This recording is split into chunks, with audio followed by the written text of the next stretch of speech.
Hello అండి, welcome back to my channel. మన ఆంధ్రప్రదేశ్ లో ఉన్నటువంటి మహిళలకు సంబంధించి ఒక కీలక అప్డేట్ అయితే రావడం జరిగిందండి. సో మన ఆంధ్రప్రదేశ్ రాష్ట్ర వ్యాప్తంగా ఉన్నటువంటి మహిళలకు ఆడబిడ్డ నిధి అనే పథకానికి సంబంధించి సంవత్సరానికి 18,000 రూపాయలు, అలానే ప్రతి నెల కూడా 1,500 రూపాయలు ఇస్తామని చెప్పేసి మనకు సీఎం చంద్రబాబు నాయుడు గారు ఎన్నికల సమయంలో అయితే హామీ అయితే ఇవ్వడం జరిగిందనమాట. అయితే ఈ పథకాన్ని 2026లో ఎప్పుడు అమలు చేస్తూ ఉన్నారు అనేది తెలుసుకుందాము. అలానే మనకు కూటమి ప్రభుత్వం అధికారంలోకి వచ్చి 1.5 సంవత్సరం కంప్లీట్ అయితే అయిపోయింది, కానీ మనకు ఈ పథకాన్ని అయితే ఇంకా అమలు అయితే చేయలేదన్నమాట. సో చాలా మంది అయితే అడుగుతూ ఉన్నారు ఎప్పుడు అమలు చేస్తారని చెప్పేసి. మరి ఈ పథకానికి సంబంధించి అర్హులు ఎవరు, ఈ డాక్యుమెంట్స్ కావాలి, ఎప్పుడు ప్రారంభించబోతూ ఉన్నారు, ఏ అర్హతలు ఉండాలి, ఏ డాక్యుమెంట్స్ కావాలి అనే పూర్తి ఇన్ఫర్మేషన్ అయితే తెలుసుకుందామండి. సో ఎవరు కూడా వీడియోని స్కిప్ చేయకుండా ఫస్ట్ నుంచి లాస్ట్ వరకు చూడండి, అప్పుడు మీకు పూర్తి ఇన్ఫర్మేషన్ అయితే క్లియర్ అండ్ క్లారిటీగా అర్థమవుతుంది అనమాట. అలానే ఇలాంటి మరిన్ని అప్డేట్స్ అన్ని కూడా మీ మొబైల్ ద్వారా ఉచితంగా తెలుసుకోవాలి అనుకుంటే వెంటనే ఈ ఛానల్ ని సబ్స్క్రైబ్ చేసుకోండి. సబ్స్క్రైబ్ చేసుకోవడం వల్ల ప్రభుత్వం నుంచి వచ్చే లేటెస్ట్ అప్డేట్స్ అన్ని కూడా మీ ఫోన్ ద్వారా ఉచితంగా అయితే తెలుసుకుంటారు అనమాట. అలానే ఈ ఇన్ఫర్మేషన్ ని మీ ఫ్రెండ్స్ అండ్ ఫ్యామిలీ మెంబర్స్ కి షేర్ చేసి నాకు సపోర్ట్ చేయండి. ఇంకా లైక్ చేసిన టాపిక్ అయితే వెళ్ళిపోదాము. సో మన ఆంధ్రప్రదేశ్ రాష్ట్ర వ్యాప్తంగా కూటమి ప్రభుత్వం అధికారంలోకి వచ్చినప్పటి నుంచి ఎన్నికల మేనిఫెస్టోలో భాగంగా అర్హులైన మహిళలు అందరికీ కూడా నెలకి 1,500 రూపాయలు ఆడబిడ్డ నిధి కింద అయితే జమ చేస్తామని చెప్పేసి మనకు చెప్పడం జరిగింది. సో ఎవరికి జమ చేస్తారు అనేది ఒకసారి చూసుకున్నట్లు అయితే 18 ఏళ్లు పైబడి 60 సంవత్సరాలు లోపల ఉన్నటువంటి మహిళలకు అయితే జమ అయితే చేస్తారండి. సో మనకు అదే కాకుండా SC, ST, BC, minority, OC, EBC కులాలకు సంబంధించి ఇలా అన్ని కులాలకు సంబంధించిన మహిళలకు అయితే డబ్బులు జమ చేస్తామని చెప్పేసి చెప్పడం జరిగింది.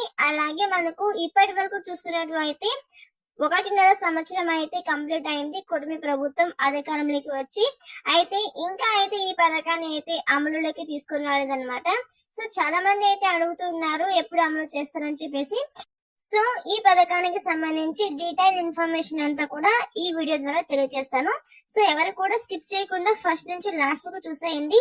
అలాగే ఏ అర్హతలు ఉండాలి అనేది కూడా తెలుసుకుందాము. అలానే మనకు బడ్జెట్ కూడా కేటాయింపు చేయడం జరిగిందండి. మరి ఎప్పుడు ప్రారంభించే అవకాశం ఉంది అనేది కూడా తెలుసుకుందాము. మొదటిగా మనకు ఈ ఆడబిడ్డ నిధి అనే పథకానికి సంబంధించి 18,000 నుంచి 60 సంవత్సరాలు మధ్య కలిగి ఉన్న మహిళలకు డబ్బులు జమ అయితే చేస్తారు. అది కూడా ఎస్సీ, ఎస్టీ, బీసీ, ఓబీసీ అలానే మైనార్టీ కులాలకు సంబంధించిన మహిళలకు చేస్తారనమాట.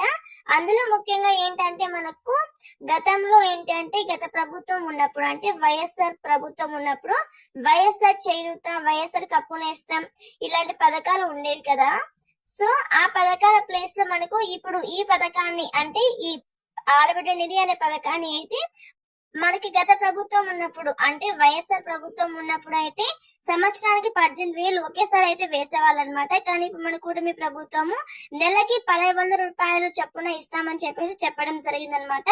సో కూటమి ప్రభుత్వం ఎన్నికల హామీలో భాగంగా ఈ యొక్క పథకాన్ని అయితే అమలు చేస్తామని చెప్పేసి చెప్పడం జరిగింది. సో ఆ పథకం ప్లేస్ లో ఈ ఆడబిడ్డ నిధి అనే పథకాన్ని పేరు మార్చి పెట్టేసి మనకు నెలకి 1,500 చొప్పున ఎలా కుదిరితే అలా సంవత్సరానికి 18,000 అయినా సరే సంవత్సరానికి నెలకి 1,500 ఎలా అయినా అయితే ఇస్తారనమాట. సో మనకు ఈ పథకానికి సంబంధించి ఏం చెప్పారంటే ఒక రేషన్ కార్డ్ కి సంబంధించి ఎంత మంది అర్హులై ఉంటే అంటే ఒక రేషన్ కార్డు లో ఎంత మంది మహిళలు ఉంటే వాళ్ళందరికీ కూడా ఒక్కొక్కరికి సంవత్సరానికి 18,000, ప్రతి నెల కూడా 1,500 రూపాయలు ఇస్తామని చెప్పేసి చెప్పడం జరిగింది. ఇప్పుడు కనుక చూసుకున్నట్లు అయితే మనకు బడ్జెట్ లో ఆల్రెడీ ఈ పథకానికి సంబంధించి డబ్బులు అనేవి కేటాయించడం జరిగిందనమాట.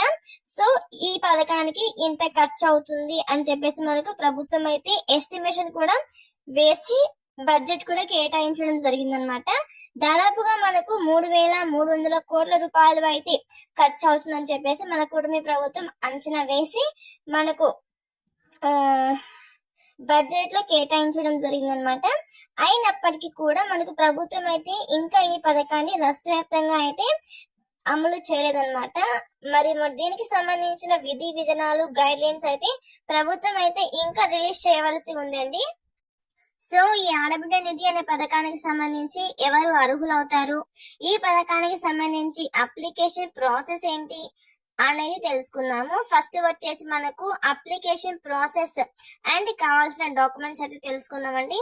సో ఏ డాక్యుమెంట్స్ కావాలి అంటే లబ్ధిదారులకు సంబంధించి అప్లై చేసేటప్పుడు ఏ డాక్యుమెంట్స్ కావాలని చూసుకున్నట్లు అయితే వారికి ఆధార్ కార్డ్ అయితే కంపల్సరీగా కలిగి ఉండాలి. అది కూడా ఆధార్ కార్డులో ఆంధ్రప్రదేశ్ కి సంబంధించిన అడ్రస్ ఉండాలి, ఆంధ్రప్రదేశే ఉండాలి.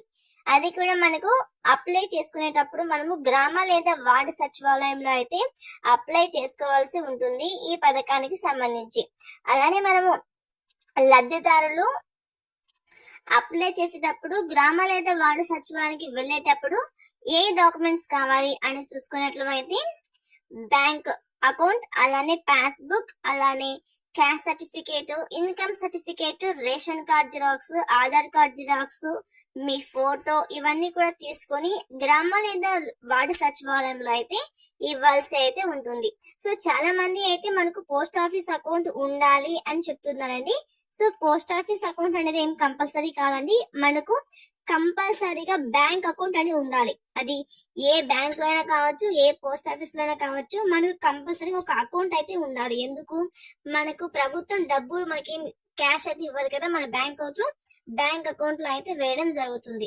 అందుకే మనకు ప్రభుత్వం మనకు వేయాలి కాబట్టి మనకు కంపల్సరీగా పోస్ట్ ఆఫీస్ అకౌంట్ అయినా సరే, బ్యాంక్ అకౌంట్ అయినా సరే ఏదైనా ఒకటి అయితే ఉండాలన్నమాట. మరి మనకు బ్యాంక్ అకౌంట్, మన బ్యాంక్ లో అకౌంట్ చేయించుకునేటప్పుడు దానికి ఎన్పిసిఐ లింక్ అనేది చేయించుకొని ఉండాలి. ఎన్పిసిఐ మ్యాపింగ్ అనేది ఉండాలన్నమాట. సో మనకు ఎన్పిసిఐ మ్యాపింగ్ అంటే మన ఫోన్ నెంబర్ అనేది లింక్ చేస్తారు బ్యాంక్ అకౌంట్ కి. సో మనకు ప్రభుత్వం వెంటనే డబ్బులు వేసినప్పుడు మనకు వెంటనే మెసేజ్ రావడానికి, డబ్బులు పడింది అని తెలపడానికి ఆ ఎన్పిసిఐ లింక్ అన్నమాట.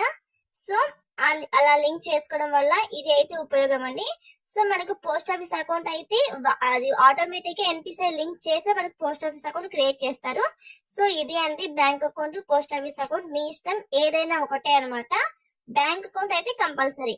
అలానే మనకి ఉద్యోగం చేసే వాళ్ళకి, గవర్నమెంట్ ఉద్యోగులకి, ఇన్కమ్ ట్యాక్స్ పే చేసే వాళ్ళకి, 4 వీలర్ ఉన్న వారికి, అలానే పెన్షన్ పొందుతూ ఉన్న వారికి, ఇలాంటి ఎవరికి కూడా ఈ పథకానికి సంబంధించి అర్హత అయితే ఉండదండి. అలానే 6 నెలల నుంచి, అంటే గడిచిన 6 నెలల నుంచి కరెంట్ బిల్లు ఎవరికి అయితే 300 యూనిట్ల కంటే ఎక్కువ ఉందో వాళ్ళకి కూడా అర్హత ఉండదు. సో ఇది అండి ఈ పథకానికి సంబంధించి పూర్తి ఇన్ఫర్మేషన్. సో మనకు ఈ జనవరి లేదా ఫిబ్రవరి నెలలో ఈ పథకానికి సంబంధించి అప్లికేషన్ ప్రాసెస్ అయితే స్టార్ట్ అవుతుందండి.